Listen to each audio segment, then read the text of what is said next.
So కొత్తగా try చేద్దాం, chicken సేమియా ట్రై చేద్దాం రండి. యాజ్ ఇట్ ఈజ్ ఇంకా చికెన్ నూడిల్స్ టేస్ట్ వస్తుంది.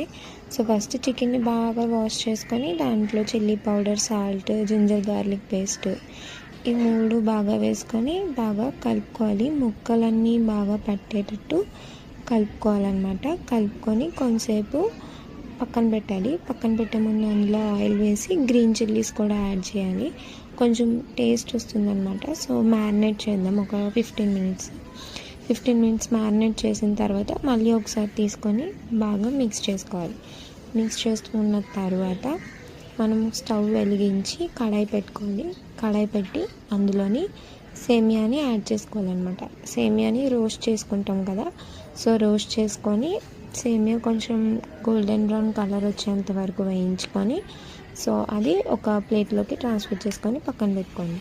ఇప్పుడు అదే కడాయిలో మళ్ళీ ఆయిల్ వేసి అందులోని కొంచెం జీరా వేయండి. జీరా వేసి మనం మ్యారినేట్ చేసి పెట్టుకున్నాం కదా చికెన్, సో అది వేసుకొని బాగా కుక్ చేసుకోవాలన్నమాట. అది కుక్ అయ్యే గ్యాప్లో మనం సేమియాని బాయిల్ చేద్దాం. నూడిల్స్కి బాయిల్ చేస్తాం కదా, సో అదేవిధంగా సేమియాని వాటర్లో యాడ్ చేసుకొని బాయిల్ చేసుకొని అది కొంచెం బాయిల్ అయ్యింది అనిపించగానే స్ట్రెయిన్ చేసుకొని అందులో కూల్ వాటర్ని యాడ్ చేసుకోండి.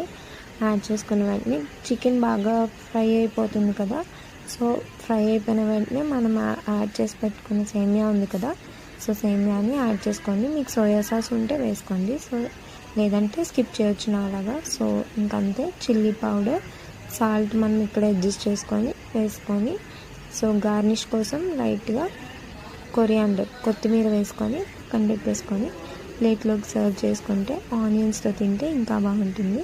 సో మీరు కూడా ఈ రెసిపీని ఒకసారి ట్రై చేయండి. పొగలు కక్కేస్తూ చాలా బాగుంది. నేను ట్రై చేశాను. Bye bye.